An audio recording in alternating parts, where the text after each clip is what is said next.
crazy people! Hello, crazy people! Hello, crazy dreamers! Yes! Bad publicity is still publicity, exactly. Sabi nila, di ba? So, yun yung natutunan ko, no, dun sa journey ko na yun.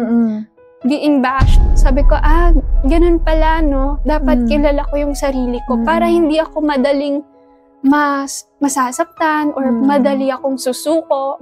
May times talaga na parang panghihinaan ka ng loob eh. Tama pa ba itong ginagawa ko? Pero pagka may mga taong nagsasabi sa'yo na, hindi, push mo lang yan, lalakas ang loob mo eh. So, thankful ako dun sa mga nakapaligid sa akin. And ngayon, parang natutuwa na din ako kasi simula nung nag-viral yung video ko na yun, yung Confessions of a Starlet, kilala na ako ng mga tao. Kasi dati, wala talagang, yung parang, si ano yan, si ano.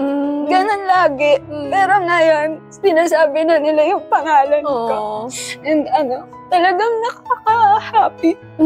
Oo. Parang sabi ko, kahit anong mangyari, at least yung may iwan ko is, ganon yung impression sa akin ng mga tao.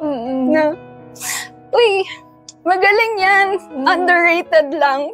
Wow! Thank you. Thank you so much. At least magaling.